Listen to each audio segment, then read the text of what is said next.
ladies and gentlemen, thank you once again for joining us for this latest episode of the INC Preview Show. My name is Karl. I'm joined by my regular guest, Mr. Clay Richardson. Hey, what's going on, guys? Pleasure to be back again. And our very special guest, you know her on social media as G-Spot MMA. It is Gina Howuson, joining us all the way from New York City. So we've got a bit of a continental lineup here. So thank you very much, Gina, for joining us on short notice. Oh, no problem. It's a pleasure, and thank you for having me. And I think you've chosen a really good show to join us with for the first time. We're going to be discussing UFC 252. For anybody who is new to the show, we'll be having a look at all of the prelim fights, just glossing over those in a little bit of detail. Then all of the 5 main card fights building up to our main event, where we see the heavyweight trilogy fight between Stipe Miocic and Daniel Cormier. Before we get anywhere though, I want to say once again a big thank you to everyone who has been supporting the channel over these past 3 or 4 years that we've been doing this. We've had a lot of issues regarding the channel recently. I want to say thank you for your continued support. People will know that there are a few delays to when the next video will be coming out. And again, I just want to say continue all the support you give us. If you want to invest in the channel, it's patreon.com/itsnotcagefighting. And again, I hope that you enjoy the show as much as we enjoy making it. First place we need to start though, we are in the aftermath of another event which took place over at the Apex, and a big win for Derrick Lewis in our main event up against Alexei Oleinik, and now the record holder for the most knockouts in UFC heavyweight history. How great was that fight last night? Who expected Derrick to kind of grapple initially in the first round? I don't think he did it by choice. But that's probably the best submission defense I've seen in heavyweight history.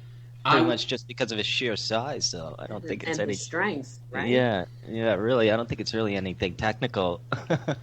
And I think as well, Derrick's a strange one for me as a heavyweight, because I think there's a lot of people that still don't take him all that seriously, because he's maybe a bit jovial, maybe because he's a bit limited when it comes to some elements of the game. But the guy's won 3 fights in a row now. He seems to be ironing out some of those issues with grappling that he may have had beforehand. And again, big knockout win against a durable guy in Alexei Oleinik. I mean, we could be looking at... I'm not going to say that Derrick Lewis is going to be fighting for a heavyweight title anytime soon, but he's still in that picture. Mm-hmm. Yeah, and I think when you refer to the fans that don't take him seriously, you're actually speaking to one of them. And now I do take him seriously. I mean, due to his ability to brawl, but also not being the most technical guy, and also just being able, his takedown defense is pretty bad, but he just manages to get up with his brute strength. And someone that loves a technical fight kind of just looks at him like, is he really that good? After last night, yes, he is really that good. And him and Francis Ngannou, unfortunately, they might have to cross paths again because they're both on the come up. So we might have to see them fight again, but it is time for us to take Derrick a little bit more serious. And honestly, I wouldn't dislike the idea of Derrick and Francis fighting again. I know what happened at UFC 226. It left a dark mark on a lot of people. However, there was a lot of factors in that fight which made it a perfect storm. Derrick had a lot of back issues. Francis was a bit gun shy after what happened against Stipe. So there's nothing to say that if they were to fight again, all those issues behind them, Derrick and Francis could put on the epic that we all thought it was going to be first time around. And take into consideration the harsh criticism from fans and Dana White and just about everybody who thought that fight was pretty much horrible, because it was like a staring contest. So I think that doesn't happen again, solely because both have improved. And on top of it, we were pretty harsh on them for that first fight. So I doubt they go in there and stare at each other again. Well, I certainly hope not. One of the things it sort of reminds me of was Melvin Manhoef fought Rafael Carvalho in Bellator. And their first fight was a stinker. They ran the rematch back, and it was a lot more competitive. Mm-hmm. Yes. Mm-hmm. I think we see something similar in that. And believe it or not, I think fighters take criticism pretty harshly. Look at Verdun when he came out and fought Gustafsson. But the fight prior to that, we were pretty hard on him. He looked bad. He had a terrible outing against Olenek, and then he came out and he smoked Gustafsson and submitted him immediately. My point being is that Francis and Derrick probably remember the criticism, and they're not going to do it again. And plus, this fight matters. They need to fight again. I'm with you, Karl. I think they need to rematch. And I think as well, that result for Derrick is going to be a big factor on what could be happening to the heavyweight division after this fight. Because assuming if DC was to win, all likelihood is he's going to be vacating the belt straight away.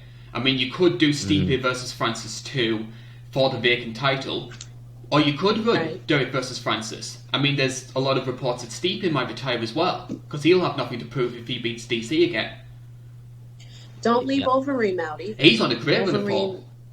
Yeah. And Overeem criticism from Derrick Lewis himself, who said, he dodged me when we tried to get him to fight us. And Overeem was like, say what? That was an easy fight. So you got to throw him in the mix, and he's also surging in that division. I think they've booked Overeem against Sakai. So I think yeah. Okay, never mind. I got excited. There's also Harris versus Volkov that's happening pretty soon as well. Cormier or Khabib. Yeah. So that's happening as well. Other things that came out the Vegas card: Chris Weidman back on winner's form. Good win for Darren Stewart as well. One of my boys. Got to root for all the Brits. The star for me though, Dariush. Oh yeah. Dariush is coming into his form as of lately. What is it? I think. Go ahead. I think it's 4 or 5 wins in a row. And I mean, a lot of people wrote him off after he got starched by Hernandez, and I just stayed somewhat loyal to him. I just thought, hey, he got caught cold by a guy who had nothing to lose. This guy still has a lot about him. He's worthy of being in the top 15, in my opinion. And I hope he gets a big fight after this. Yeah, a lot of people point to that in the Barboza fight, because I think those were back-to-back. No, wait, I think he had that fight with Evan Dunham, I think, maybe beforehand. That might have been... Yeah, I think that was after the Barboza fight, and then he lost to Hernandez. So, yeah, there was that little period that was a little bit rocky, but everybody seems to bring that up. He had an ugly loss to Edson Barboza. Yeah. You know, when you lose in terrible fashion, they tend to remember that more than anything else. He did take a well-timed knee to the face from Edson Barboza, and you're correct. And after that, he had a draw with Evan Dunham, and then a loss to Alexander Hernandez, who's not a fan favorite. So he's taken some hard losses, but I'm with Karl here. We got to start paying attention to this guy. 5 wins in a row, and he's knocking people out. This is someone that we know as a very dangerous grappler, and I'm kind of forgetting that he even fights on the floor because of the way he's been performing lately. Yeah, I could see them doing a Dariush versus Oliveira. I could definitely see that being something. I'd love that fight. Yeah. Immediately, yes. I wonder, are they... Well, he's available. He doesn't seem... Dariush doesn't seem to have any injuries. He had a clear-cut victory with that spinning back fist. Yeah. And I believe Oliveira is available. And even though he's on an incredible fight streak, fans do want to see him fight more before he goes for that title. So that would be a great match. I think we just don't know if he can get out of Brazil. That's the only real thing. Yes. And I think as well, Oliveira, I think's built up that big enough streak that he thinks, I shouldn't be fighting down the card anymore. I should be fighting, say, like the Dan Hookers or the Tony Fergusons of the world. I think that's what he's thinking about right now. But also to keep in mind that Baruch, he could also fight Diego Ferreira. That would be a nice matchup as well. Another guy in a good run of form. Pretty cool. There you go. There's plenty of matchups out there for him, even if Charles Oliveira now is, he wants someone higher ranked. But we really have to start taking Dariush, really serious here. So we talk about what we want for Beneil Dariush in terms of upcoming matchups. Is this a matchup that we all want? Which was announced on Thursday. Davison Figueiredo's first title defense will be taking place in November. A lot of people were speculating, would it be Oscar Askarov, Brandon Moreno, Alex Perez, some of the big flyweights which are coming up. Instead, the UFC throws us a curveball and gives us Cody Garbrandt, which I'm sort of a bit split about, to be honest. I think as a fight, it could be absolutely brilliant, because you've got 2 big knockout artists for the weight class. However... Yes. Yeah, go ahead. However, it's the fact that you've got these guys who have worked really hard not only to reach the top of the flyweight division, but also to keep the flyweight division going, because that was on life support for a long time. A lot of people weren't entirely sure whether the UFC were going to keep it around. And to see those guys have basically the two fingers stuck up at them and give it to a fighter who's 1-3 in these past 4 and never fought a flyweight before, it just feels a bit... I don't agree with it from that perspective.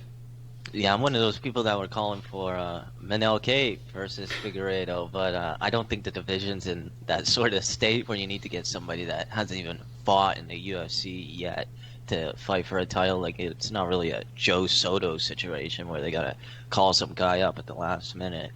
But I would like to see Beneil fight and then maybe get that title shot, but it's a little bit too late for that. Like, his first fight was originally scheduled for October, I think, but that got delayed, so that's probably not happening for a while. But in terms of Garbrandt fighting him, I think it's a little bit ridiculous.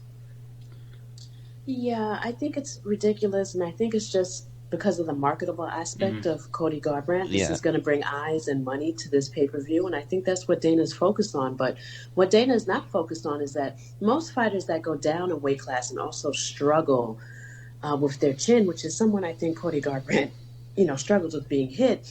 I don't know how well he's going to fare in a weight class where he has to lose even more weight and also face someone that hits really hard and has knockout power. I'm really worried that Cody came back beautifully with that win over Rafael Sunsao and now could possibly be smoked by Figueiredo. And again, we could be talking about his chin again. I just don't think this is a smart move for Cody, but I think this is going to be a lot of fun for the fans, though. I think even if you're a flyweight head and you love this division and it's really not fair that Cody gets to skip the line, how intriguing is this matchup, though, really? It's going to be a lot of fun. Oh, and I definitely enjoy it from that perspective. I think it could be a really interesting fight.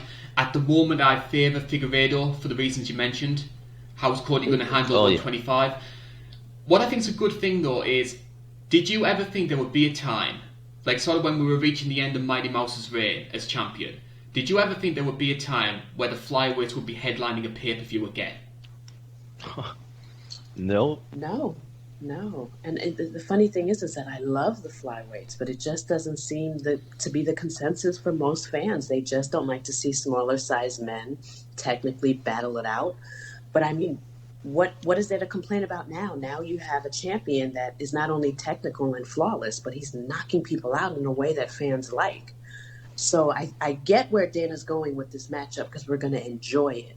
But I'm afraid you're going to kind of just get us worried about Cody again if he gets smoked. And then what's left for the flyweight division if you're already ignoring them with this new king on top? So I have my concerns, but I do think the fight is going to be hella fun. And I think the other concern I have as well is if Cody was to win, can you see him sticking around to fight the Askarovs and the Morenos? Because my fear is he's going to jump straight back up and try and get the Piotr Jan fight. Yes, he is. He's going to try to be a double champ. He's going to want that under his belt. But I think what he's going to do is what most people do is not defend the first belt because it's probably a bitch to I'm assuming that it's going to be difficult for him to cut down. It's risky, and then it's probably really hard to defend two belts at the same time. So I think he'll just leave that belt alone, jump up to bantamweight and fight Peter Yan for that, that double champ look. And it's just, you're not doing anything for the flyweight division when you abandon it to go fight a weight class up, and I'm concerned about that. I've never liked double champs. I can't stand them. I can't stand them either. I think the only double champs that can really keep going is probably Nunes and Bader. Because Bader, he's got like complete control over there. They let him not even defend that light heavyweight belt for 3 years. Since 2017, somebody brought that up. So he's definitely got control over there. And I don't think Nemkov beats him. I think he's just unstoppable lately. Oh, Nemkov's not beating him. He'll put up a great contest, but he's not beating him. He doesn't have it. And Bader has just looked incredible. I could see him. I don't know if he'll come back to the UFC. I don't know. I think he might stay there, but maybe I don't know. I don't want to say 10 years. Why would he come back? He's probably making so much money. He's a champ, and then he's beating up everybody he puts in front of him. He's not injured. Look at his fight against Czech Congo. I mean, he's just smoking everybody. So it would be in his benefit to remain there. And being the big fish in the small pond, I think, improves his legacy more than being a top 5, top 10 fighter in the UFC would. Yeah. And it makes him a better fighter. Like, granted, you can call the people that he's fighting cans and whatnot, but it gives him the ability to, like, try different things, just kind of implement his plan and dominate. And he's getting better and better. So that's all the stuff which is coming up over the coming months. Valentina Shevchenko, she'll be defending on the same card as Figueiredo and Garbrandt, so that fight was also announced. Our attention, though, will be turning to UFC 252. We are just 6 days away from that card taking place. Fight taking place in Vegas, which has also been a big source of conflict, which we'll get to in the main event itself. That being said, though, when we actually look at the prelim fights, I know that the card was maybe a bit patched together on short notice, but this is weak. And then usually I'm quite supportive of the UFC when it comes to the prelims, but I think they could have done a lot better with this. Let me take a look. What specifically, what fights has you turned off? Let's get into it. I think in general, one of the things I always enjoy about the prelims is that you sometimes get a few ranked fighters on there, you sometimes get a few like guys like the Vincent Luques or the Randy Browns of the world, or sort of unranked, entertaining fighters. And I mean, you've got Jim Miller, who is still going strong, even at this stage of his career. I think him versus Vince Pichel, I think that could be an intriguing fight. Pichel had a little bit of hype train going, that sort of got unstuck after he lost to Gregor Gillespie. That's true. Aside from that, though, I don't really think you've got all that much in terms of like name value or in terms of like just entertaining fighters. I mean, Herbert Burns is on a bit of a run himself, so. But apart from that, I'm struggling. Yeah. You're not a fan of Felice Herring? I'm intrigued to see Felice come back because she's been out the sport for 2 years now. She's had quite a few injuries. And I mean, she was on a decent run of form. I think she made it into, I think she was number 8 when she fought Carolina. Yeah. Which was a competitive fight. But I think she's from that sort of first generation of strawweight, where it was sort of the tough girl at the gym era. And I think now we're getting to mixed martial artists. Correct. I agree. I totally agree. And I'm skeptical, and I'm a little worried about that 2-year break. Was she injured? What was she going through? Ring rust? We all know the factors involved. And her opponent is pretty well-rounded. It's a winnable fight for Felice, but I'm like you, Carl. I'm looking at the prelims now. None of them are tantalizing to me. I think the Jim Miller and Vince Pichel fight is intriguing. Ashley Yoder versus Lavinia Souza should be kind of cool. I like Souza. She's got a pretty decent run in Invicta and whatnot, and she's just hasn't really, to me, found her way in the UFC. She's a little inconsistent, so I'm curious to see how she does against Ashley Yoder. But I can't say I'm drooling or anything like this for these prelims. I remember Yoder having quite an entertaining fight with Amanda Cooper. That's probably her big highlight. Yeah. Yes. I agree with you about Souza. I think she's got potential. Yes. Especially from what she was doing in Invicta. In terms of the other fights, though, we've got a couple of heavyweight fights. Dorkhouse and Porter are both UFC newcomers, so they're going to be making their debut. I do rate Verna Jandiroba. You sort of mentioned her a little bit in passing there. 15-1 record, only lost against Karl Esparza, which is nothing to be ashamed about in your UFC debut. I don't see her being like a UFC champion, but she could be like a solid top 10 fighter in a very strong strawweight division. I agree, yeah. And she's also pretty damn good on the ground. And what happened with Carla is that Carla has that ability to just control people, even if you're a Brazilian jiu-jitsu practitioner. She can control them and nullify that. And I question if Felice can do the same on the ground against her. And I think her path in victory might be on the ground, being that she's so good at it. But Felice is pretty tough, man. She's very strong. So, like I said, intriguing matchup, yes. Am I drooling? Did I need it? Not really. There's a lot of those fights on this card, which is a bit of a shame. It sort of reminds me of those, and I don't want to sound awful, Clay, considering where you're from, but it sort of reminds me when the UFC go to Canada, and you get the Canadian fighters to sort of like stack up the prelims. Yes. It's exactly what happened when I went in Halifax. They had, I believe they had Paul Felder up against like some Canadian making his debut, and he got destroyed. That was like one of the most brutal knockouts on the card. So yeah, you definitely see that in Canada. Was Theodora on there? Yeah, he was. He was like the co-main. He was like the third fight before the main card. There's the same names that always show up on those Canadian cards. You've always got like Theodore who's on there, Randa Marcos will make an appearance, Gavin Tucker.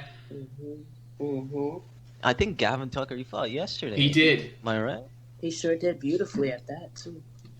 Yeah, I remember that was his debut when he fought on the card that I was on.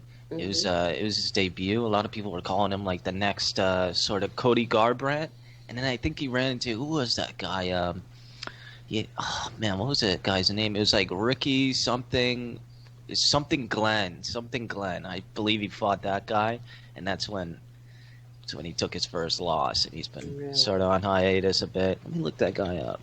Yeah, and I liked his performance last night. He got dropped, I believe, in the fight, and he was able to come back from that and pick his opponent apart. And I was really impressed with his performance. So that's our look over the prelims. We'll move on to fight number 1. Now, of all the fights on this card, I know a lot of people's focus is on the main event. For me, though, fight number 1 is the fight I am most looking forward to. We are in the UFC light heavyweight division. It is Magomed Ankalaev taking on Ion Cutelaba, a rematch from their fight earlier on in this year, where we saw possibly one of the worst stoppages in MMA history. Absolutely. It's funny you say that because like I the trial video that I did for MMA on Point was like top 10 like worst stoppages in the UFC. So it's pretty funny that you bring that up because I'm pretty sure I had to edit that actually, the Cutelaba fight. But yeah, that'll be an intriguing rematch. Excited for that. It was pretty egregious, that stoppage. It was like the ref was confused or whatnot. I couldn't believe it, and I was like in the middle of getting into it. Like I was just still kind of like almost throwing hands myself and was like, what's going on? Like, what are you stopping the fight for? But yes, sir, I'm ready for the rematch. Does anybody remember who the referee was? Kevin McDonald. Okay, that makes sense a little bit. Oh. I mean, I'm ready for this rematch. And also, too, I like the fire that Ion brings. Like, when he walked across that octagon and he just kept going and got in the guy's face, I cracked up laughing. And then for them to, and then, for Ankalaev to just kind of hook him and just turn him to the side but still talk shit a little bit was just great, build up for that fight. So that anticlimactic finish that the referee ruined for us was horrible. But I wonder if this match, is Ian going to do it again? Is he going to act crazy before the fight? Is he going to play rope-a-dope again? Or did he learn his lesson and just go out there and kill him? Like, I'm intrigued. As even the pre-fight build-up, I'm intrigued. I think that rope-a-dope, I think that was just an excuse that he used, to be honest. Really? I don't think he was doing that on purpose. Who would do that on purpose? I wouldn't put it past Cutelaba to do something like that, though. He's always been known for playing mind games when he's in there. So him sort of saying, oh, look at me, I'm really hurt. And you've got to remember, I mean, it's fun to look back on now and say, he was trying to play rope-a-dope, but the commentators bought it. Kevin McDonald obviously bought it. Okay. So... yeah. Or maybe he was injured but also playing rope-a-dope. Maybe he was a little like on, Front Street a little bit, but not enough for him to like actually do the stanky leg, and he thought it was a good idea to kind of play it. Or, like a lot of times when they get hit, you'll notice that they'll talk shit back and be like, oh no, that wasn't hard enough. And according to a lot of fighters, when fighters react, that actually means that you did hit them hard. Yeah. So I wonder, like, that rope-a-dope was him trying to be like, nah, you ain't hit me hard. But then he kind of did rope-a-dope too damn much and got the fight called. Well, isn't that what Anderson did ahead. before the Weidman knockout? He sort of pretended to be a bit of wobbly legs. Yeah, he did do that. Yeah, and you have to question if, like, are they stung for a minute and trying to show their opponent they're not, so they overdo it with rope-a-dope? And I think that's kind of what happened with Ion. And don't forget, like, Ion was letting Ankalaev just, like, kick him over and over again. I remember screaming at home, like, get out of the range. That kick is landing every time, and you're not moving out of range. Adjust. So I didn't quite understand that. Like, it was like 4 head kicks in a row or some shit. And I was shocked, but I'm in. I wanted this rematch. It was a huge mistake to call it off. But, fellas, who do you think wins? Personally, between the two, I would probably favour Ankalaev. Me too. Bookmakers going that way as well. Ankalaev at the moment is minus 305. You can get Cutelaba at plus 235. With Ankalaev, we've got a 13-1 fighter. Now, he lost his UFC debut against Paul Craig, which was probably one of the great comeback wins, certainly since I've started watching it. And And I think it took a lot of time before Ankalaev really got his momentum back from that. Nobody was ever really talking about him and saying this guy's a potential champion. But he's won 4 fights in a row in the UFC. 8 of his wins in his career have gone in the distance. And surprisingly, considering his background that he is from Dagestan, the guy's getting it done on the feet. He is a fantastic kickboxer, especially with his kicks. That left high kick, which he threw about 10,000 times in the Cutelaba fight, that's his big weapon for me. Yeah. And he has no submission wins in his, career, his pro career as a fighter, which goes to show you are absolutely right. He might be from Dagestan, but he's killing people on the feet or he's winning decisions. He knows enough grappling on what to get it done or whatnot. But his bread and potatoes, what he likes to do is knock people out. And I do think that he's going to be a problem for Ian as well. I think once that cage closes and Ian stops talking shit, I think it plays out the same way it did before. I thought Ankalaev was in control before the rope-a-dope. And I think Ankalaev as well is a bit more of a technician than Cutelaba. I think Cutelaba he enjoys the brawl. He enjoys getting in the clinch and turning it into a bit of a dirty fight. Whereas Ankalaev, he switches stances, he knows how to throw the kicks, he's got a fantastic left jab. Yep.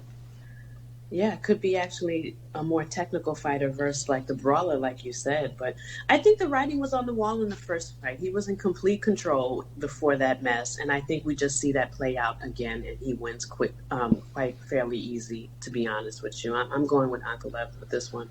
What would you say is Cutelaba's biggest strength, though? I mean, we've got a 15-5 fighter. He is, they call him the Hulk for good reason, because that's a perfect representation of his fighting style. Just this big, manic brawler who likes to get himself riled up to get the best out of himself. He's got himself some good wins as well. I mean, Khalil Roundtree, considering all the hype he had going into that fight, to shut him down in round 1, I think was very impressive. So it's not a pushover fight for Ankalaev. Cutelaba does have a lot of qualities which I think could cause problems. Oh yeah, absolutely. I'm not saying that Cutelaba isn't going to bring it or whatnot, because we all know that he is. Because remember, he took Jared Cannonier to decision. That's big, And rocked Golovkin. And also, there you go. So you have to take. I hate MMA math, but sometimes you do have to take into consideration MMA math, right? Like sometimes you do have to use it. And I'm telling you, even his loss to Glover Teixeira, I thought he was not winning the fight, but he was fighting well against Glover. Then he got caught, and then he also, I think his fight IQ at times is pretty good. Like he kind of knew to expose Khalil Roundtree. I mean, he's a prominent, strong Muay Thai practitioner, but he has some problems with grappling on the ground. And Ian went straight for it and handled it, even though it was a TKO win with elbows. He did clinch him up a bit and get him down on the ground and get him against that cage. So I think the problem here with him is that he's well-rounded and he's aggressive and he's going to come straight forward. I just think Magomed Ankalaev is just the better technician, the better practitioner, But I do think that Ian's, his ability on the ground and his fighting in the clinch could also be a problem. But I still think Ankalaev takes it. I'm leaning that way as well. I think that I think it could be a lot more competitive than some people are making out to be. But considering what I've seen from Ankalaev in his UFC career, where he really should be 5-0 in the UFC if it wasn't for Paul Craig being Paul Craig. Yeah. The one thing, and there was that Hail Mary triangle, correct, at the end of the third round, I believe. That's pretty scary stuff. I have to say, though, from a personal perspective, Paul Craig has to be one of my favourite light heavyweights on the roster. He's not the best fighter in the world, but you're going to get something strange every single time he's out there. Mm-hmm. You know what I like about him? The fact that he goes for a submission and he does not give up. And I think we need to talk about that more. And I've even heard Brazilian Jiu-Jitsu practitioners say it is amazing that he just holds on to something for so long and can beat you with it. Most people that practice jiu-jitsu are going to give up on that triangle, especially while they're being, pummeled. And he just doesn't let go. He sees it, he wants it, and he gets it. I think Paul is fascinating in that aspect. And I think it'll be part of the reason I want Ankalaev to sort of become a big star is Could you imagine if Ankalaev becomes UFC champion and that one next to his name is Paul Craig? He sort of becomes the Stefan Struve to sort of like Ankalaev Stipe. Yeah. And I think Ian's fun too. Didn't he come out as the Hulk one time? I think so, yes. Yeah, then he like walks across the stage and causes trouble. He talks big shit. He screamed in Khalil Roundtree's face out of nowhere. Like it even me and Khalil were like, what the hell? Like, did he just scream in that man's face? Like, I think he's just kind of fun outside the fight game too. Like he's good for the fans, you know. So if he beats Ankalaev and he makes his way up, I look forward to it because I like his little zaniness outside of the cage. The one thing this confirms to me is light heavyweight is a lot better than people give it credit for. Like, I can't say the top 5 right now is as good as it was, say, 2015, 2016. But you look at guys around that sort of lower top 10. You look at people like Prochazka, Alexander Rakic, Volkan Oezdemir, Ankalaev, Cutelaba. And we have a newcomer now, right? Jiri. Yeah, Yuri. Yeah, Yuri. I'm terrible with names, fellas, so help me out if you hear me struggling, or it's okay to clown me too. But Jiri, who just he just clobbered Volkan. What's his name? There you go. I mean, he's a wonderful addition. Can you imagine you start matching him up with a Rakic or I think you're totally right, Karl. I think at one point the lightweight division, the heavy lightweight division was a little like, oh, I'm a little bored here. But now with Jiri and Ian and Ankalaev, I'm getting excited again. I'm in exactly the same boat. I was one of those people. I was pretty excited for Yuri versus Corey Anderson, but I guess he's fighting Bader now. I think that's a good move for him, but yeah, that would be kind of cool to see him fight Bader. So, they're definitely going to do it. If he gets a win in his debut, they're totally going to set him up. And I think Bader smokes him, to be honest with you. Yeah, I think that's a bad fight. That's a bad fight. So we have to put our money where our mouth is. I want the winner and I want the round. Oh my God, I'm so terrible at the rounds. Listen, call me crazy, but I think Ankalaev gets it done in the first round. I think it's going to be just like the first fight. He's just going to figure him out in the range really quickly and put him out. So I'm going to go first round, possibly TKO. I know that sounds crazy. I'm going to say second round knockout Ankalaev. Mm-hmm. You're thinking like me, either first or second round, correct? At Karl, I got the same as you. Second round knockout Ankalaev. I'm pushing it with the first round, huh, fellas? Oh, yeah. I very seldom go for first rounds. I just always. Well, yesterday I put Derrick Lewis versus Oleinik. I put first round knockout and verdict MMA. I wish I put second, man. I still got some XP, but you almost got close there, Derrick. If he didn't have to spend time trying to get back up from those scary submission attempts, he might have got it done. You could tell the game plan was to go out there and just hit him hard. Yeah. Half the round wasn't spent on the ground. That probably would have happened. Yeah, I think the writing was on the wall. And I think he did his homework and looked at the Walt Harris tape as well. It was a similar... Yeah, very similar. Different. Walt Harris prefers the left hand, I believe the left hand overhand, and then Derrick used the right hand after he flew the flying knee. So to me, that goes to watch tape. Yeah, Oleinik doesn't seem to do good when he gets pressured like that really hard. Yeah. He doesn't seem to do very good. Yeah, I think what they realize is that if you blitz him, then that leaves him open for like a hard, not a cross. It's so early, fellas. Y'all got me talking about MMA when I would be sleeping. But you guys get my point. It looks like if you blitz him and distract him, you can come across with a really hard power punch after blitzing and distracting him. And that's what we saw. It was a repeat performance from Walt Harris to Derrick Lewis. We move on to fight number 2 on our main card, though, and we are going down to the UFC bantamweight division.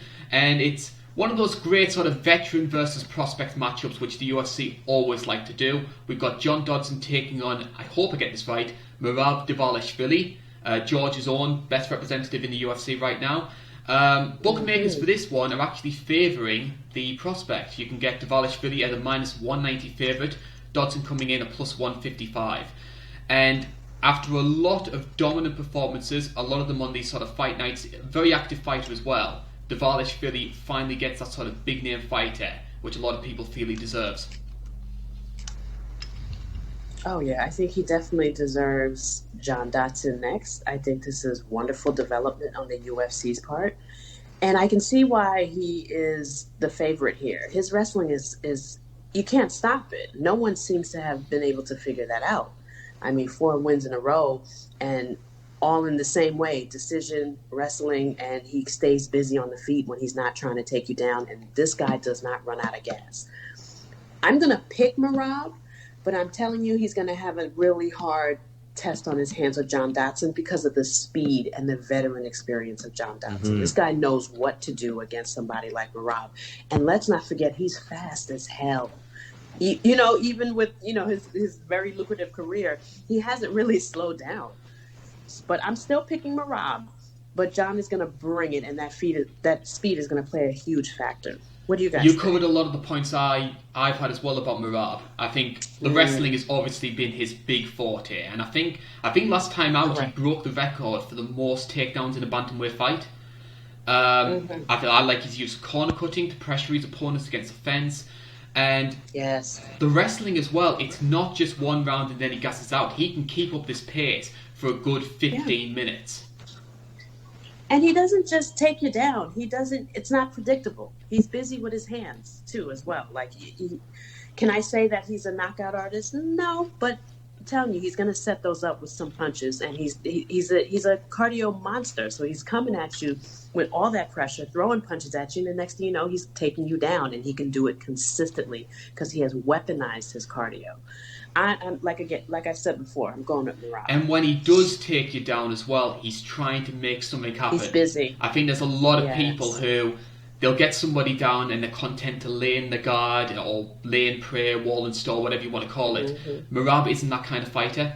If the opportunity is there for him to go for a submission, he will try and take it. It's maybe been a bit lacking in the UFC. If he gets that side of his game sorted, he could be a major force for the top 5 or the top 6 in the division. I agree.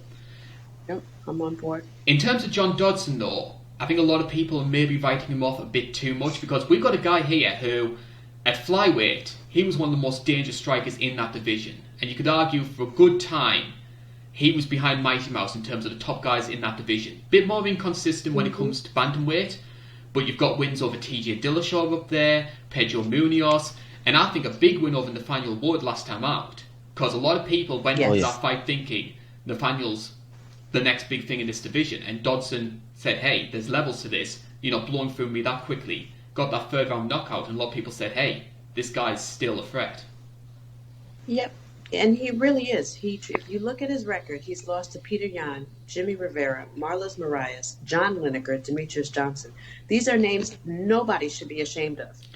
And that goes to tell you his veteran experience plays a huge role in these wins. He's only really losing to top-notch men. So that's why I think Merab is going to have his hands full, and this is the test that Merab needs. I hate to call any fighter a gatekeeper because, you know, I don't really like calling anyone a gatekeeper, but John Dodson is that person. You get past him, and Merab is going to be ready for even harder challenges. But Merab has his hands full. This guy only loses to top-notch people, and I think the fans seem to forget that because he's not really on title contention, but he's pretty damn good, and he's really fast, and he's not slowing down. And he's competitive in those fights as well. Like, a lot of people forget he dropped Piotr Jan in that fight. Yes, because he's very fast, and he can see openings that a lot of people cannot, and he's able to strike and get the hell out of there. And then he also follows up. I think he's a pretty dangerous fighter, to be honest with you. I've always thought so, and even though he's at the gate level keeper, he's like the perfect gatekeeper. Like it's going to be a hard test to get past him, and I like that. I like his position as a gatekeeper, even though I hate saying it. Do you think he's maybe become a bit cautious since moving up to bantamweight? Because there was certainly a lot. I think when you look at the flyweight fights, he was a lot more aggressive when he fought down there. You look at the way he started against Mighty Mouse in their first fight, and you sort of want John Dodson to keep being that guy. But for whatever reason, maybe it's age, maybe he's taken a few too many big shots. Yes. Listen, I think a lot of fighters wisen up, especially when you have someone that has a career like John Dodson. 21 wins, 11 losses, no draws. That's a lot of fight experience. So I think what we see when fighters kind of switch up their style is that they want to take less damage. You know, they want to also they want to win fights without brawling or just going through all the drama and all the pain and all the injuries. So that's what I'm thinking. And that's what I call veteran experience, is when somebody can get the win but not take as much damage, when somebody is just fighting smarter. And I think that's what's going on with John Dodson. I just don't think he's, someone that can contend for the title or even be a champion right now. But he's still really damn good. Certainly so. I mean, when you look at the people that he's lost to, I think that's evidence of that. Yeah. The big question for me in terms of Dodson is, how is he going to handle the wrestling? Because we've seen what Merab has done against lower level opposition, just dominating them when he takes them down. But Dodson himself was a 2-time state wrestling champion.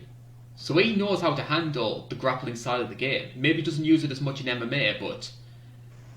Yeah, I do think that he has the grappling experience, but just not... I just think Merab is going to be too much for him. Because Merab, you know what the thing is? Merab doesn't slow down. There won't be at any point in the fight where the wrestling goes down or he slows down and that pressure cease, and now John can pick him apart or even mix things up. No, I think Merab is just going to stay in his face and continue with that wrestling, and it's just going to be too much. I'm in the same boat.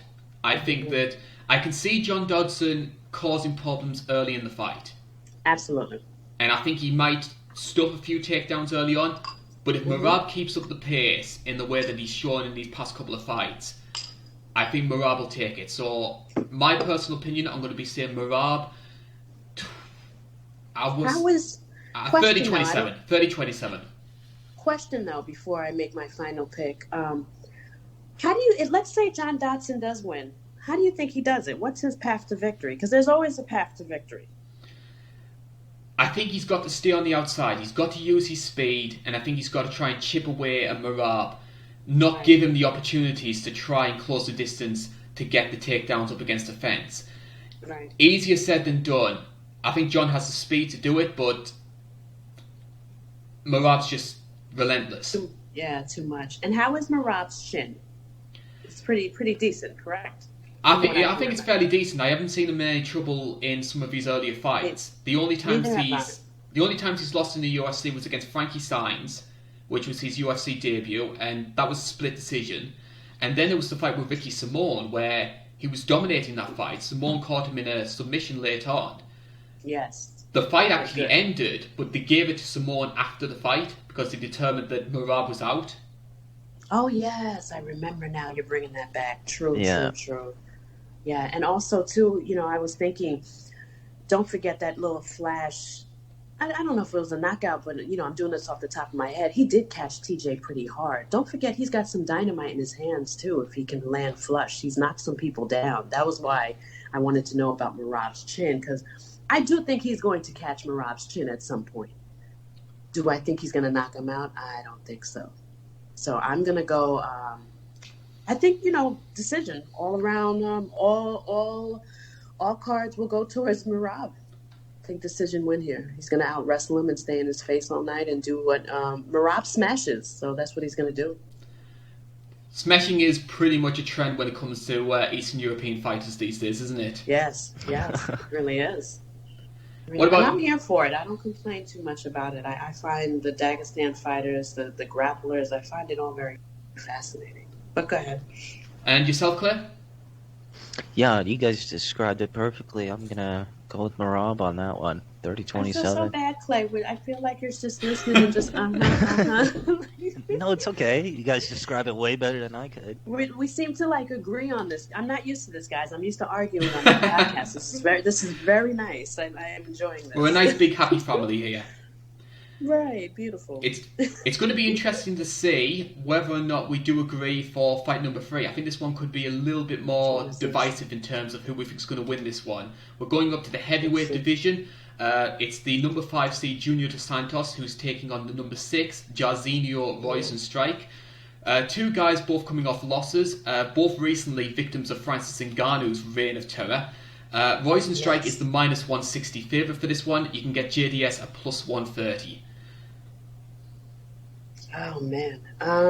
Clay, how about this? Since you're so quiet, you go first. I feel like I'm doing all the talking. What are your thoughts, Clay? I like. I've been seeing pictures recently of Junior. It looks like he's been getting really ripped in the He gym. looks Like he shredded, looks like right? yeah, it looks like completely different physique. Pretty much, he looks shredded. It looks like he's doing pretty much some different things with his health because in the last fight with Francis, I think he was or not with Francis with Blades. He looked pretty. Don't want to say fat, but he looked thicker than Out of usual. shape. Yeah, yeah. Like he didn't really look like you would in like the Mark Hunt fight. Like he looked way more ripped in that fight. So I do like the way that his physique is changing. It's going to be pretty interesting to see. But Rozenstruik, I think is going to be a really big problem for him. Definitely. I agree.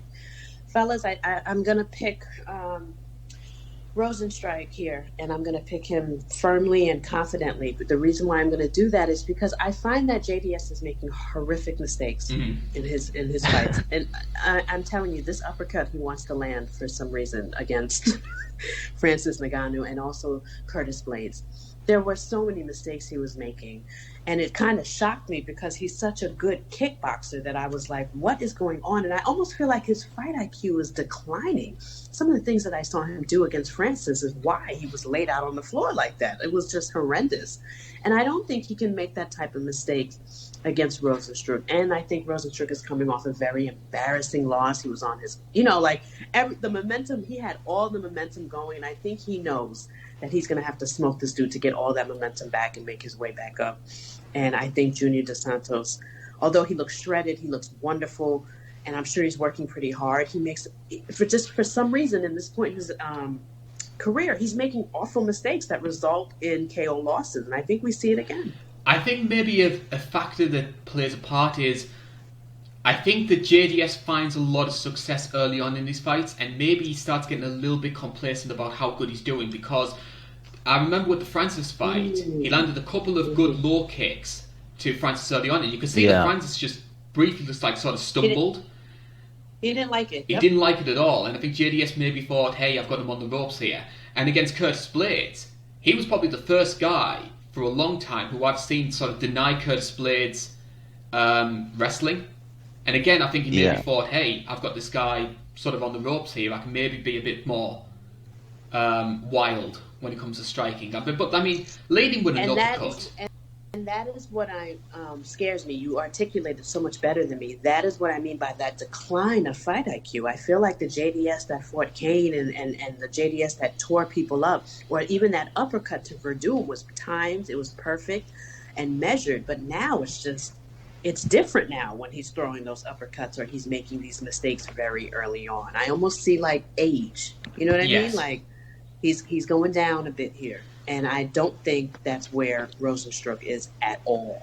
So that's why I'm going to pick. I don't trust Junior is what I'm saying. Which is such a strange thing that we bring up age when it comes to JDS, considering he's only 35. So he's a baby when it comes to the heavyweight division, because most of them are like in their 38, 39 years old. But those wars, bro, that's what I mean. Like those beatings, especially the Kane beatings, where, he's been in some shit, excuse my language, so although he's like at prime heavyweight age and 35 is young, it's far from old, but we're talking Junior Dos Santos here, and he even look at his last loss. It was really, his last two losses, they were scary and violent. It takes a toll on you. And I don't think that one loss that Rozenstruik suffered at the hands of Francis Ngannou is going to set him back too far. And I think he knows what to do and he's going to get it done. And I think it gives us the opportunity to talk about that loss in a bit more detail, because me and Clay, when we did the 249 preview, we hyped up Ngannou versus Rozenstruik, this sort of like power versus precision battle. It was going to be the most eagerly anticipated fight of the night. And 20 seconds later, Rozenstruik lined up against the fence. Francis gets another sub-minute knockout. And it was brutal, and it was also like not very technical at all. Like Francis was just like, fuck that, I'm not, excuse my language, I'm knocking this guy out. His chin was out, He was brawling, and then he just smoked the dude. I was just kind of shocked. There was no feeling out process. None. Have you ever seen that clip on The Simpsons where Bart's just wailing his arms at Lisa? That's what it was like. Yes, that's a good comparison. Yeah, it was. Even though Francis knocked him out, and that's what Francis does, I was still shocked that he came forward like that. And he was not defensively sound at all doing it either. So, believe it or not, even though the knockout was beautiful, I was a little worried. Like, my man, you can't do that to everybody. So just be careful. You know, there's no way he could do that to a Stipe. There's no way he could do that to someone that is, you know, prepared for him. And I just think he just blitzed the dude, and he caught him off guard. But great win. Considering there was all this sort of build around this being sort of new Francis, who's more technical, who doesn't rely on brute strength. Yeah. Right, just going back into sort of like wild flailing arms. Yeah, and it's so interesting that he did that against someone that is a known kickboxer. It was almost like disrespectful. Like, I don't care about your kickboxing record or what you've done. I'm coming in here with my chin up, and I'm going to hit you harder. And that's what happened, and I was shocked because you would think there would be like a feeling out process. Rozenstruik is an excellent heavyweight kickboxer, and he moves quickly. He's a little bit nimble here. This is a big dude that moves light on the feet, and he definitely has that kickboxing experience. So I expected Francis to like feel him out and him to nope. Francis went right to it. And like I said, I think Rozenstruik is going to rebound from that. I think there's a lot to learn about that. Believe it, even though it was that short. If there's one thing that I sort of identified about Rozenstruik early in his career, he does handle adversity very well. We saw that in his debut. Yes. He fought, I think it was Junior Albini, and he struggled in that first round, but he managed to get over that, came back to get the knockout in the second, and then against Overeem looked like he was going to be taking a decision win, but he's kept in the game and got the knockout early on. This is what I'm saying. You take everything that I say and you clean it up so well. I love it. The adversity. You're one of the first people to ever say on that. and on. Well, thank you. We work well together. I love this because I'm just rambling and giving all these adjectives, and you're just like, no, adversity. Thank you. That's exactly what I mean, though. Like, this is the guy that makes the proper adjustments to win. I was there at that fight when he fought Overeem, and I remember just like I was covering it, for media, and I'm in the back stuffing my face and eating and watching the fight on the monitor away from the fans, and I was just like, wow, Overeem's going to win this, and no, he just adjusted and waited for Overeem to get a little sloppy and a little tired, and he nailed him. And I just don't think JDS is going to last with somebody like Rozenstruik. And it's adversity again. He just took a horrific loss. The man's going to come out here and make another statement. And this is someone that wants to title contend. And you're giving him somewhat of like a gatekeeper, one more shot at the title type of guy. I think he's going to make a statement. I'm in the same boat. If there's one issue I do have with Rozenstruik, I don't think he has the best takedown defense, but I don't think JDS has that wrestling game to try and exploit that. I don't see him changing things up. No, this will be a kickboxing match. Hopefully this will be a kickboxing match. And I think it could be a very entertaining kickboxing match because we've got Rozenstruik, who I think is a real technician, JDS, who has some of the best hands in the business. But I don't think JDS has the chin anymore, and I don't think he has the street smarts to fight the perfect fight against Rozenstruik. So I'm going to say Rozenstruik, and I'm going to say second round. Okay. Yeah. Go ahead, Clay. What do you think? Well, did I tell you, Karl? I'm pretty sure my friend, I got him to bet $50 on Rozenstruik in the Ngannou fight. I got him to put down $50 like 20 minutes before the fight happened because I think he watched the podcast where we previewed that. But yeah, he's pissed. But yeah, in terms of this fight, you guys definitely put it right. JDS, he's sort of lacking late in his career. It's not really the same. Yeah, it's not really the same guy. He's not really fighting the same smart way. And, I could definitely see this being a bad matchup for JDS if he doesn't have the proper game plan. I could see him maybe trying to do some takedowns on Rozenstruik. That's just a no-brainer if I'm fighting Rozenstruik. He better set those up.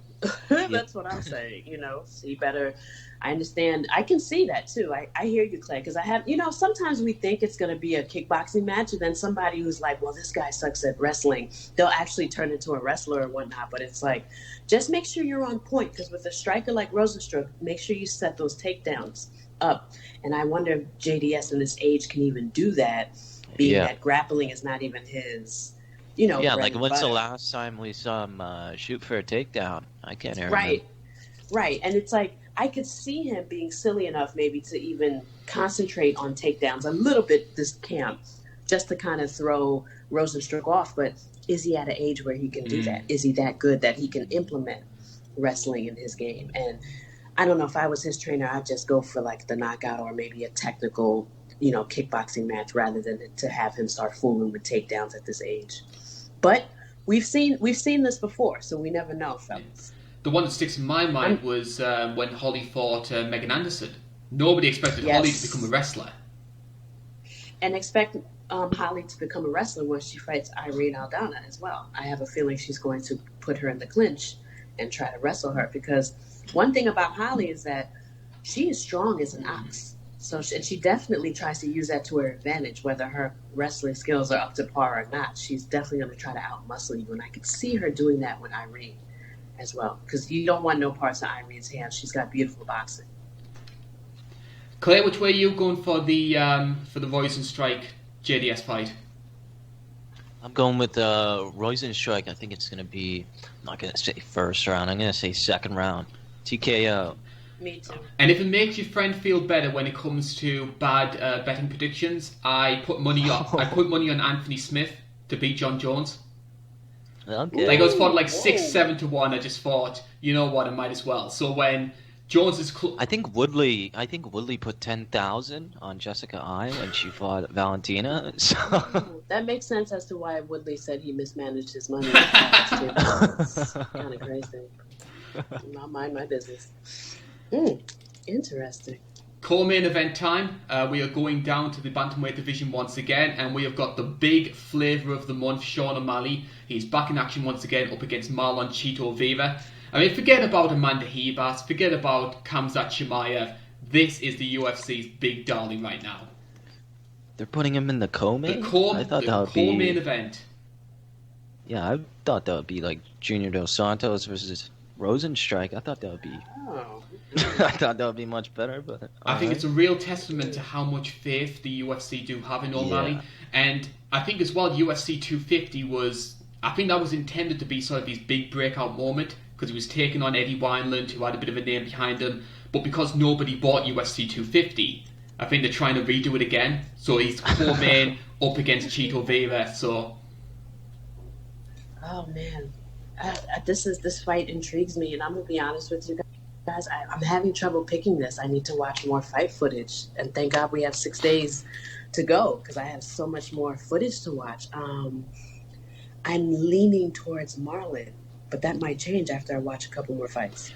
But I'm leaning towards Marlon. I think it'll go to decision, and the reason why I'm leaning towards Marlon is because this guy is scrappy as fuck, bro. Excuse me. And it's all right. It's YouTube. Yes. I still thank you. I curse so much in my show. I just think he's that scrap. I think he's that dude that's just well-rounded, stays in your face, and he's a danger. He's a threat anywhere. And I also think he's got the right attitude for MMA. Do you know what I mean? I think mentally he's strong too. I don't think he cares that Sean O'Malley is the hottest thing out. I don't think he cares about that Eddie Wineland knockout. I don't think Sean is going to be able to feint and trick this guy like he did Eddie Wineland. And I think Marlon is going to stay in his face and give him that test that Sean O'Malley needs. I'm not saying it's going to be easy. I think, if Sean can get his timing down and whatnot and make this a competitive fight, absolutely. I think that's what's going to happen. But I think this is going to be like some really ugly, close decision. What are your thoughts, fellas? Mind you, also keep in mind, I could switch. Next week when you listen to my show, I might have a whole thing on why Sean might win, because I still need to watch fight footage. And I don't know. I'm already getting nervous just talking to you guys, but go ahead. I'll let Claire lead this part.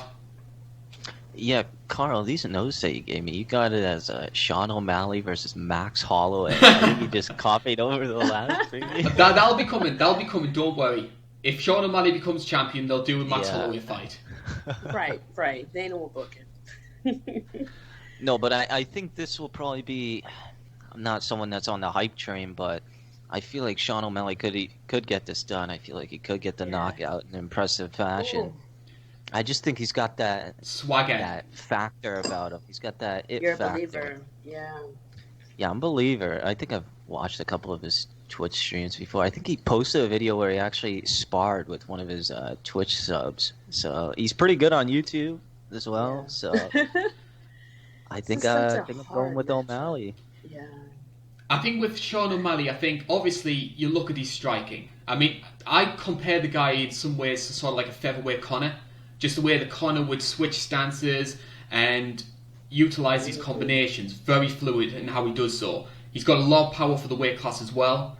We saw that against Eddie Wineland. And I certainly didn't expect him to just clean out Wineland, who was a great boxer himself, in the way that he did. But I still think there's so many elements about him which we still don't know yet. What's going to happen if Chito Vera takes him to the ground? Exactly. And Cheeto's going to. Like, Cheeto's no slouch. You know, he can take people to the ground. He can suddenly throw a head kick and knock you out. We've seen him do this before. We've also seen him put people, you know, he stays in people's faces. He'll have you fighting with your back against the cage, trying to figure out what the hell is going on here. And I've seen him do it to quite a few folks. And I think this is the test that Sean O'Malley needs. And I'm going to say it right here now, even before I say it on my own damn show. If Sean O'Malley beats Chito Vera and he beats him in impressive fashion, I'm joining the team. I'm on the bandwagon. This is the legit test that Gina needed for Sean O'Malley. This is it. And that's why I'm having a trouble picking a fighter and why it needs to change. And this one, I really intensely have to watch fight footage. They're that well matched.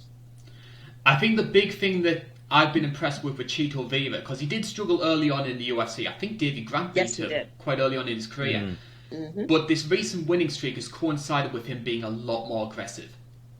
And some people think he took a loss to Song, right? But a lot of people think... I thought he won it. I thought so too. When they called Yadong's name, I was like, wait a minute. But was it a robbery? No. Was it a close fight? Yes. And that is what happens during close fights. The decision can go either way. But it says a lot. It says a lot about Chito. Those Jacksonville shows did have a couple of strange decisions, though. I mean, Edson Barboza and Dan Ige, Angela Hill, Claudia Gadelia. Yep. It was just a horrific night of questionable or even just outlandish, judgments from the judge. It was ridiculous. Edson Barboza beat Dan Ige.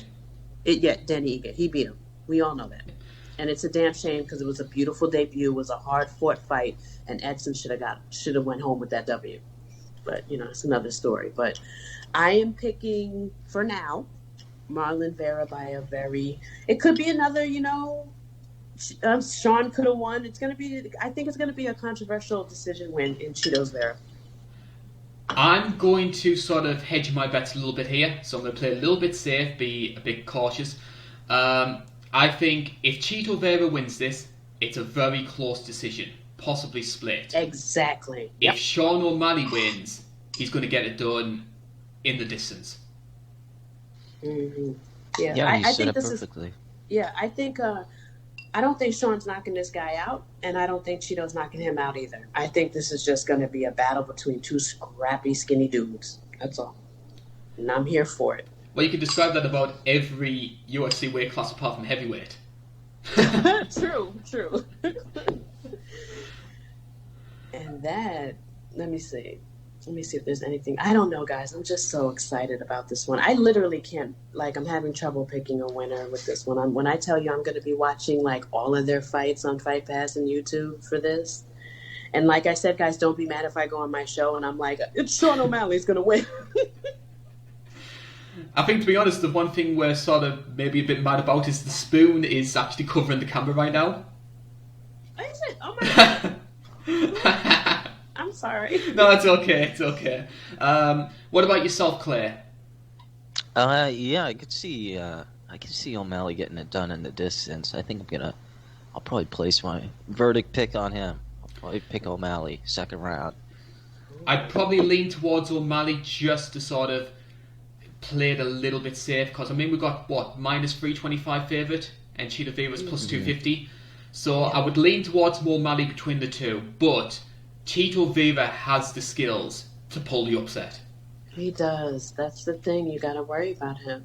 Now, quick question, fellas. If Sean gets past him, who do you think he should fight next? Is it time to kind of give him some serious, content? Not that Chito isn't, but is it time to step up his competition? I'm going to go out on a limb. If Sean O'Malley wins this fight, he fights the Pedro Munoz-Frankie Edgar winner. Wow. Okay. Yeah, I can see that. I like it.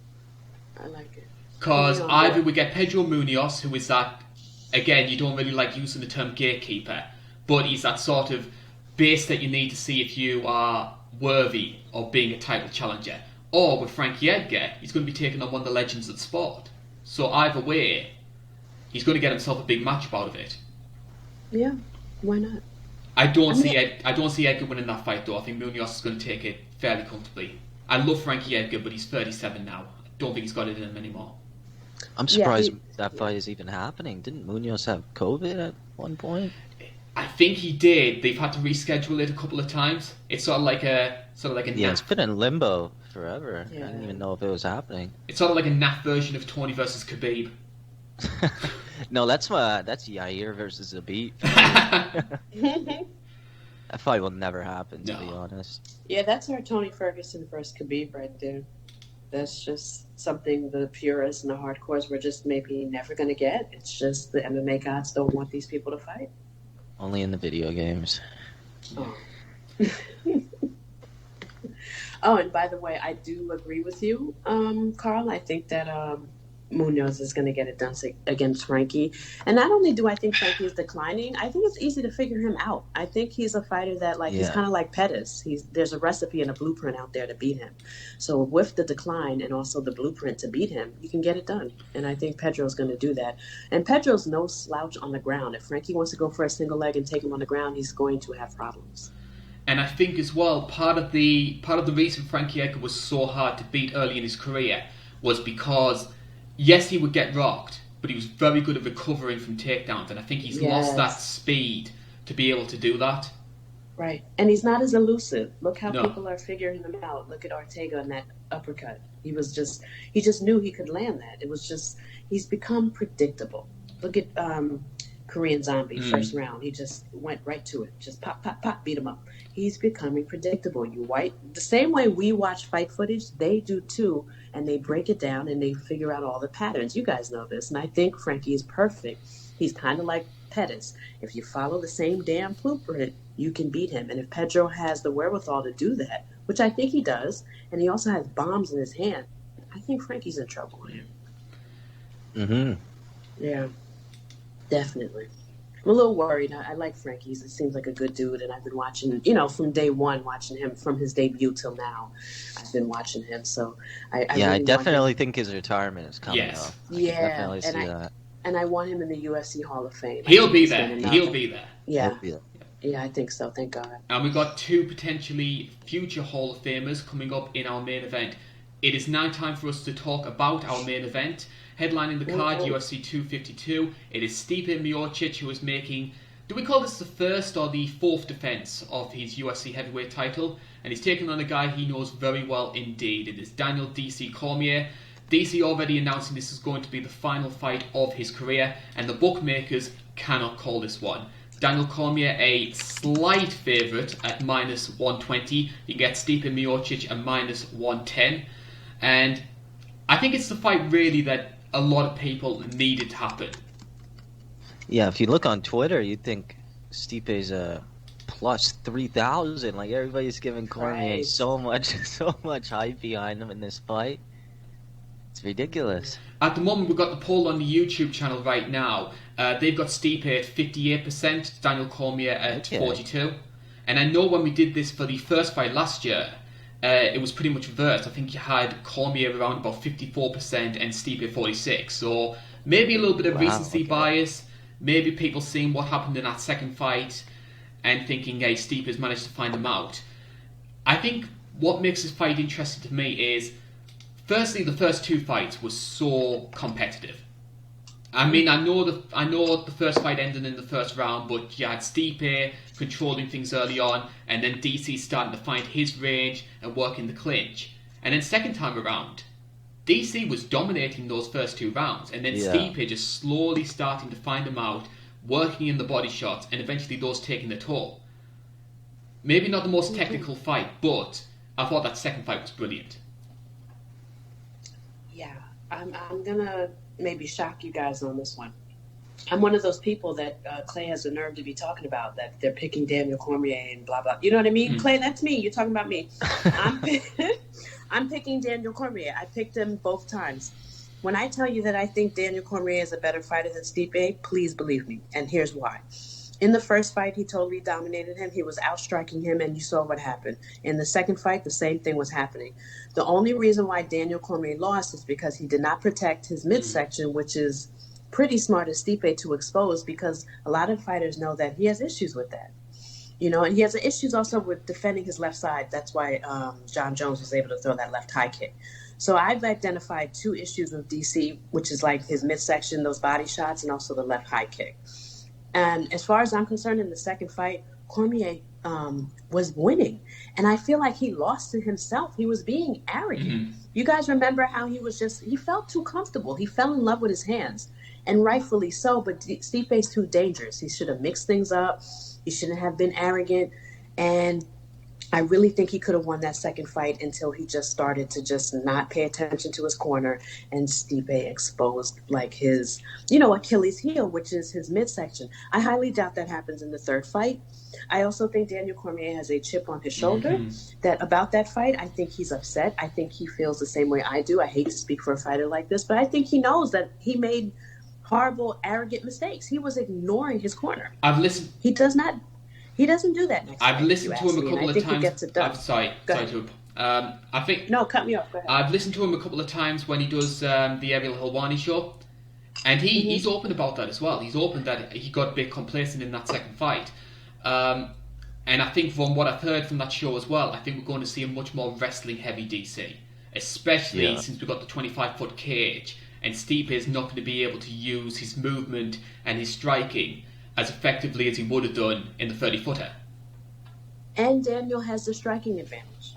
In both fights, he was outstriking him and winning the better of the exchanges. In fact, in the last fight, I was at the bar like, man, this is the writings on the wall, Murder, She Wrote. Like, we all were like, damn, this is just killing this guy. And if you look at all the fight time, there's probably like a good 15, 20 minutes where Daniel Cormier was winning through both of the fights. Like, he was pretty much winning probably 90% of each fight. So, that's why I think in the third fight, he just cleans that up, takes things more serious. And guys, let's not forget, he's telling us this is his last fight. He's going to bring it. I think he's that good. I think he's that good. But in the middle of breaking this down, I have a question for you. And I'm glad we're talking, because before we called on the Skype call, I was on Twitter, and people are calling Stipe the best heavyweight ever. And I beg to differ, because there's a man called Fedor out there. Totally agree. What do you guys think?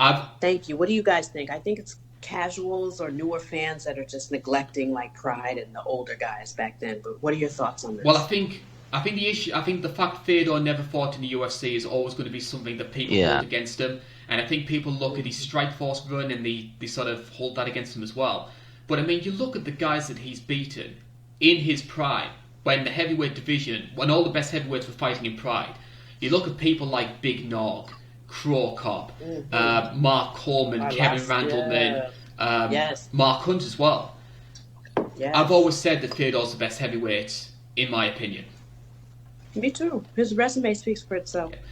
A lot of people like to say I like to think of it in terms of the UFC, the best heavyweight would probably be Stipe, but in terms of all time across all the boards and just in general, I always say Fedor.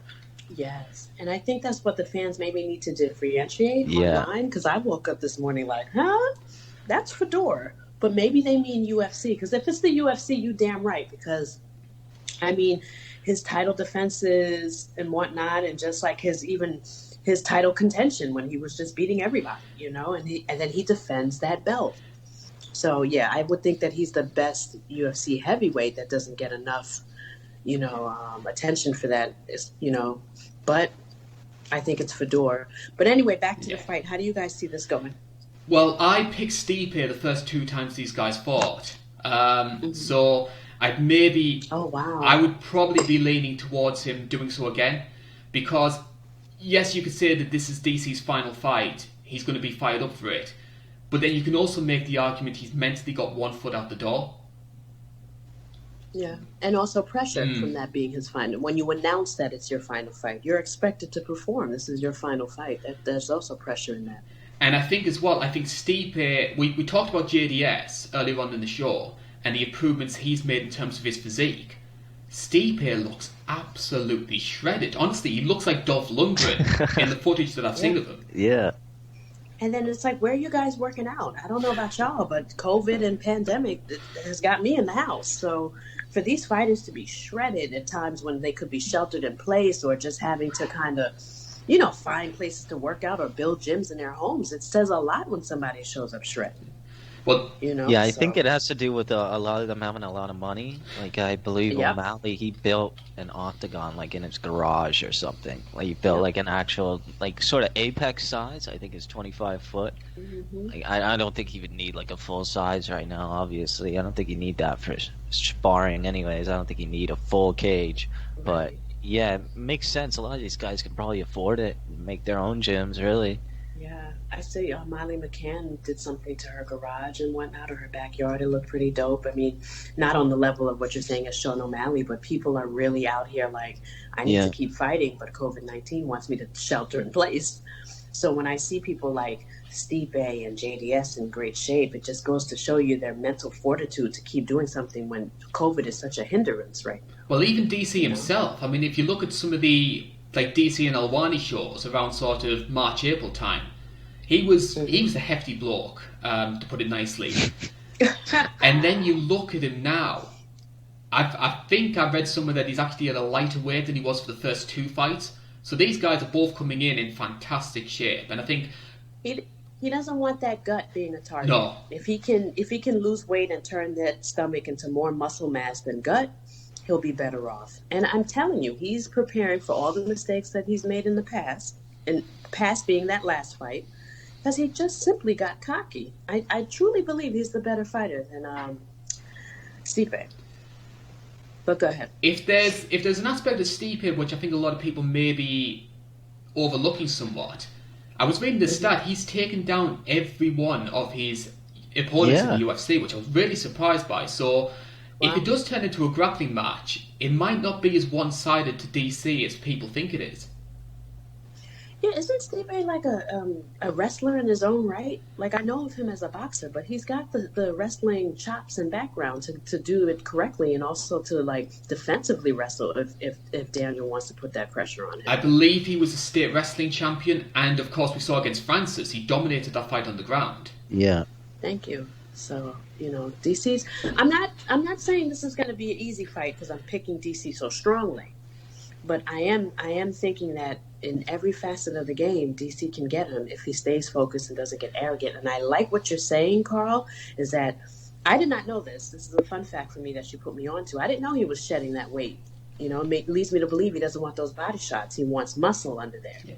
It might affect his durability, though. Smart. I've always been a believer that carrying excess weight helps improve a fighter's durability. Really?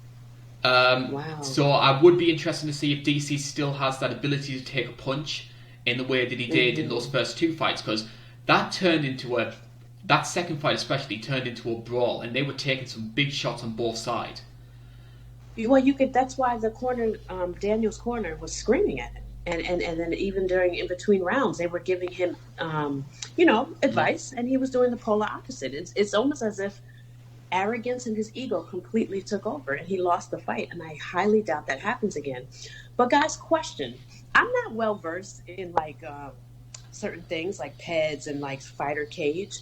You really think that smaller cage is going to play a factor in some of these fights or whatnot? Like, what do you guys think? Well, I've been reading Yeah. the stats when it comes to fights which took place at the Apex and at Fight Island. Yeah, I need to do And that. there was a bigger number of fights which were finishing by KO, which happened in a smaller cage. And I think as well, as mentioned before, I think Stipe is not going to have the chance to move and to get out the way of DC's wrestling in the way that he would do in a third be footer. cut off. Yes. And I do believe Stipe was slightly like complaining about that. And then you could tell he was just like, whatever, he's just going to train for it. But I do remember him making some questionable remarks about that, and Daniel kind of enjoying the fact that it could be smaller. But like I said, I haven't looked up the stats, but I keep hearing that on Twitter, like, oh man, these smaller cages is why people going to bed. And, I try not to listen to, like, the Twitter theorists and stuff. You don't know who these people are talking, So I wait until, like, I'm on a pod or with more fighters that, like, analyze fighters, like, fights like I do. And I just really need to, like, divulge into this whole fight size thing, because I'm hearing it quite often. And that could be a huge factor in a Daniel Cormier win. I like to think the smaller cage, I think that did play a little bit of a part in the Ngannou fight. That's a good example of the smaller cage. He couldn't even move, really. He backed up, and he was already at the cage within like 3 steps. So, I think it definitely does have something to do with the size. Definitely. Yeah. So definitely very intriguing. Go ahead. A lot of people are talking about this fight in terms of long-term legacy. Most people are already saying that the person who wins this fight is the greatest UFC heavyweight of all time. My question is, what does it do in the short term? Because if DC's already said this is going to be his last fight, so the likelihood is that Francis is going to be fighting for the vacant belt, possibly against Stipe again. However, Stipe has also been mentioning he's had a lot of issues with his eyesight. Yeah. So there's a big chance that both of them could retire, regardless of the result. So what happens to the heavyweight division then? I think Daniel retires, but Stipe stays for like 1 or 2 more. I don't think his reign will be that long, but I still think he wants that money fight. Did you notice that Stipe's always chasing Tyson Fury or mentioning John Jones? Yeah, that's true. He's gonna want. The UFC does not pay well, and even for a champion like Stipe, who is not being promoted heavily and is just not, he does not have the gift to gab. I believe somebody like him is going to want a payday before he leaves. And I pay attention. He's calling out Tyson Fury. He's testing his water with like boxing and yada, yada, yada. And he's putting it out there to see if people like the idea of it. I don't be surprised if he pushes for like a John Jones fight or whatnot. You know what I mean? I think he wants one super fight. I think he wants to test himself, and I think he wants big money. I still want the Stephen Struve rematch. You still mad? I don't even think Struve will fight again, to be honest. I wouldn't come back after that. Yeah. Didn't Ben Rothwell damn near sterilize him? Like, kicked him in the groin about 3 or 4 times. Yeah, that poor man. Can he even have kids? That was one of the saddest fights you can watch, because he was pretty much coaxed into keep on going to get knocked out. I know. It was a horrific fight, and I just feel... Yeah. I don't laugh, but I'm like, can he have kids for real? Like, that looked really bad, and Ben Rothwell is so huge. Can you imagine a kick in that area from such a big man? My heart broke, and then only for him to get kicked, beat up later. He's got crazy durability. I remember Matt Mitrione versus Karatanov 1. Like, that was a nut shot in the first 20 seconds. Yes, that was like a Bellator main event. And he was out. He couldn't even get up from the first one. Poor baby. He was done. Every so often that does happen. I remember an old school fight, some blonde fighter, long time ago, same thing happened to him. I forget his name, but I'm a woman, guys. I don't know anything about that equipment. It breaks my heart to see them thriving in pain like that. But speaking of Mitrione, he got knocked out by Tim Johnson. I think. Yeah, Tim Johnson. By Bellator's Ben Rothwell. I was like, this guy reminds me of Ben Rothwell. Like, the way Johnson controlled him on the ground. I mean, Mitrione had no output, nothing. Yeah, Tim Johnson, I think he recently got his first knockout ever, I'm pretty sure, with his hands. Yeah. So, yeah, Bellator has some anomalies like that in the heavyweight division you'll see. Like Chuck Congo, he's doing really, really good for a while there as well, until he ran into Bader and got like poked in the nose or whatever. That was bad. Bellator in itself is an anomaly. It's just so but I love it though. I watch every card, but I just be like, wow, this is just such a difference, such a stark difference from the UFC. But I like it. I see people complaining. Only thing I don't like is like the start times and the delays. But other than that, it's fighting, bro. Sign me up, you know. Karl, did you watch Valerie's fight? Valerie Loreda. Yeah, I wasn't the most impressed for the majority of the fight, but good knockout. Yeah. I think there's some things that she needs to iron out.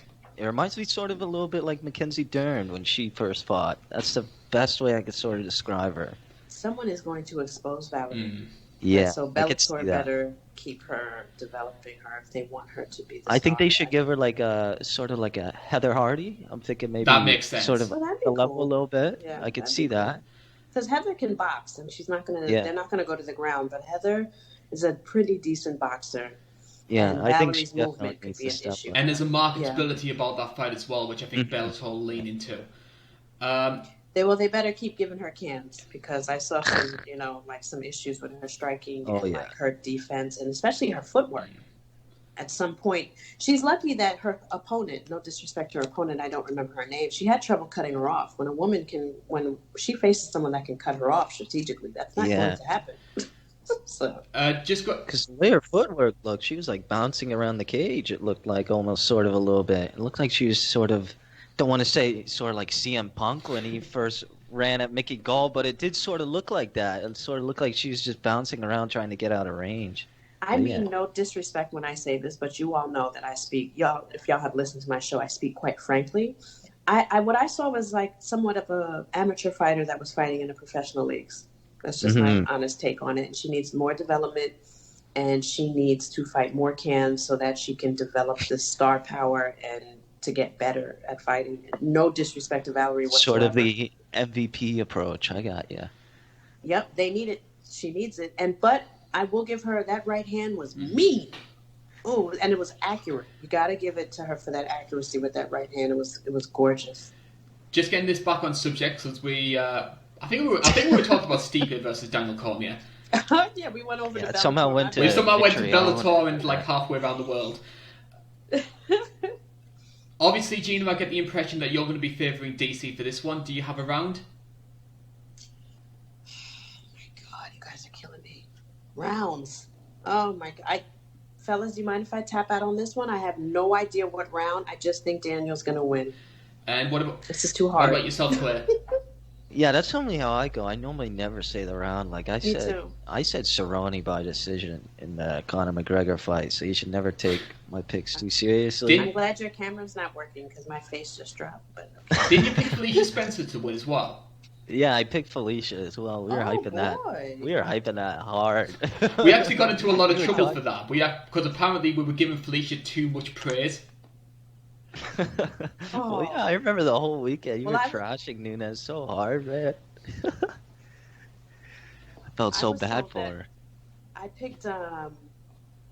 picked Nunes, and I was told that I just was not aware of Felicia's greatness. And I thought I was well aware of her greatness. I just still picked the better fighter. But I said first two rounds. I gave Felicia Spencer praise. I thought she was durable. I thought she had decent level wrestling, but her all-round skill set just wasn't enough. Yeah, and also, too, we fell in love with her performance against Cyborg. She really brought it to that lady. And nobody brings it to Cyborg. Everyone cowers when they fight her.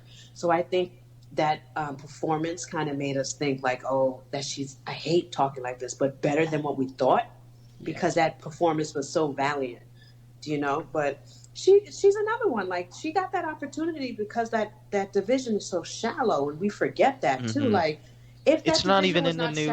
It's not even in the game. Thank you. If the division had competitors, she wouldn't have never fought for that. She would never fought for the title. She wasn't ready. As for myself, I picked Stipe first two times. I'm gonna have to go against the grain, and I'm gonna have to pick Stipe a third time. Yeah, I'm gonna pick Stipe. I'm gonna say first round. I think the cage is gonna make a huge impact on this fight. I either think it's gonna be the first round by Stipe, or it's gonna be probably a lot of wrestling by DC. But I could see Stipe getting out of some of those early some of those early takedowns. I can see him maybe deflecting some of them and standing back up. Yeah, he is. Because he is pretty underrated when it comes to that. Like a lot of that fight, the second fight was on the feet. Not much was on the ground. I feel like there was probably more clinch work in the first fight, to be honest. But and don't forget his performance against Francis Ngannou. He was wrestle boxing. He was boxing, keeping him at a distance, but also going in for a takedown here and there and eating some hard shots. But Stipe kind of reminded me that he's got the wrestling chops to also contend with someone else that has wrestling chops, and that would be Daniel Cormier. So I just think, again, Daniel is the better wrestler. Yeah, I think the small octagon is going to take a big part of it, and probably the early rounds. I feel like somebody's going to have to get used to it. I don't know who, but somebody's probably not going to be used to it. Like 100%, they're not going to be fully ready. Hopefully someone has that in their garage as well, just like Sean O'Malley. Like, honestly, when you said that, I remember thinking if I was rich and I was a fighter, I would just create that whole facility in my backyard so that there would be no surprises, ring rust, or anything. Tony Ferguson's recreate it. Tony Ferguson's probably building that in his backyard as we speak. I can't blame. I'd do the same damn thing. I'd be like, the Apex is now in my backyard and be training just, like, I get it. And it's smart. It is. It's very smart. So I think if both of them prepared for that smaller cage, which I'm sure they did, who knows? Who knows what we're going to see? So on the whole, what's our opinion of UFC 252? I mean, we trashed the prelims a little bit, but main card looks fantastic. Yeah, and then, guys, we're all purists. You guys sound like people that have been watching the sport for a long time and are like me. You watch the sport from the time, the fight card from the time it begins till it ends. And, these prelims look like caca, but these kids are going to bring it. You never know. You never know. We could have a nice, fun night with these prelims. I mean, like UFC 224, which was, it looked like an awful card on paper. That turned into one of my favorite cards. Yeah. Oh, yeah. That's what happens. That's why, like, when I see prelims that are trashy, I'll just be like, oh, this sucks. But I'm, like, in my heart, I'm not that upset because it's like, those people, sometimes it's just good matchmaking, even though you don't know who's fighting or these are debuts. And the next thing you know, we're sitting there like, who's that guy? Or, man, that was a good fight. So we shall see. I'm not going to shit on them too. Visually, they look bad. But on paper, on Saturday, we might be some happy campers. Who knows? Let's certainly hope so, because I think we've got a compelling main event. I think Ankalaev versus Cutelaba could be very entertaining. Ooh. I'm intrigued to see what JDS does to try and improve up against Rozenstruik. I think that could be a great strikers battle. I think there's a lot to look forward to, and I hope that fans can certainly appreciate that. I think we've got a few great events coming up. Obviously UFC 252, and then a month later Adesanya versus Costa, and you know what they've been like on social media. Cool. Oh my god, that it's been so weird on social media with him. He posted like what's with deep fake with like Izzy as like a girl or something. It was so weird. And he does it the strangest things I've ever seen. Yeah, like a lot of us don't get his humor, but it's working for him. Like it's like we're dialed in, but a lot of times we're like, what's he saying though? I definitely think it's him. The broken English and everything, you can tell it's him on there. Yeah. Oh yeah, and it's just a different form of humor too. Like I honestly don't get it, but at the same time, I'm like the kids like it. They're on Twitter, they love it. I'm looking at him like he's a weirdo, but it's working. Speaking of weirdo, you seen Izzy's hair pink recently? Hair. The pink hair. What the hell is that, man? I like it. It looks good on him. It brings out his complexion, but it does. I don't know what he's going through. Maybe he's just wanted change. But I like the Dennis Rodman look that everybody's doing lately. The white hair looks a lot like Dennis Rodman. I love it. It is. I love it too. And then it's like when it comes to Izzy, I don't really care what he does. He's so good in the cage. He's one of those people that I ignore his little antics because I hate his Twitter page. Like, some of the stuff he posts is so shocking and so gross. So I kind of just ignore his shenanigans and just wait for him to fight. But he's a great, great champ. And that's something that we can all look forward to when we cover that preview show next month. This has been the INC preview show. Mine has been Karl Bainbridge. Somewhere on planet Earth is Clay Richardson. Yeah, I'm coming soon. Focused on MMA on point. Hope to. By the time this comes out, the announcement will probably be out like tomorrow. They'll probably announce everything. But yeah, pay attention to that, boys. And I want to say a big thank you as well to Gina for joining us on short notice. Yes, and thank you for having me, fellas, and also for those listening. If you like what you heard, please listen to the Wocast. We have a new episode, I believe, every Monday and Thursday, and it's a lot of fun. And once again, fellas, thank you so much for having me. This was so much fun. You're very welcome. You've been a fantastic guest.